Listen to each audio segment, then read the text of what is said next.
બ્રહ્મ સ્વરૂપ શાસ્ત્રીજી મહારાજની સુવર્ણ તુલા અટલાદરા ખાતે ઉજવવાની હતી। થોડાક દિવસો બાકી હતા અને એમાં વાત જાણે એમ બની કે શાસ્ત્રીજી મહારાજે આગલા દિવસોમાં એમ કીધું કે હવે તુલાની અંદર હું નહીં બેસું। એટલે જૂના હરિભક્તોએ, ટ્રસ્ટીઓએ, વડીલ હરિભક્તોએ તપાસ કરી।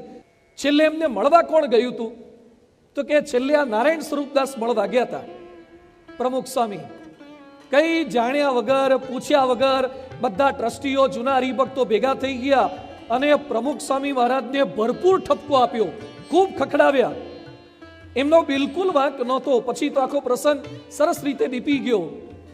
વર્ષો પછી સંતોએ પ્રમુખ સ્વામી મહારાજને પ્રશ્ન પૂછ્યો કે સ્વામી, તમારો કોઈ જ વાંક નહીં, છતાં એ બધા તમને વઢ્યા, ઠપકો દીધો, તો તમને ખોટું ન લાગ્યું? પ્રમુખ સ્વામીજી એક વાક્ય શું બોલ્યા? એ બધા જૂના હતા, એ બધા સંસ્થા માટે સમર્પિત થયેલા હતા, મોટા હરિભક્તો હતા, એ બધાનો મને વઢવાનો અધિકાર હતો, એ બધાનો મને ખખડાવવાનો અધિકાર હતો। શું આપણા ઘરમાં દીકરો કે દીકરી બોલી શકે છે? એ મારા મા બાપ છે, એ મને બોલે પણ ખરા। એ મારા પતિ છે, ક્યારેક મને ગુસ્સે થઈને કે પણ ખરા। એ મારી પત્ની છે, ક્યારેક એકાદ શબ્દ બોલી પણ જાય ખરા।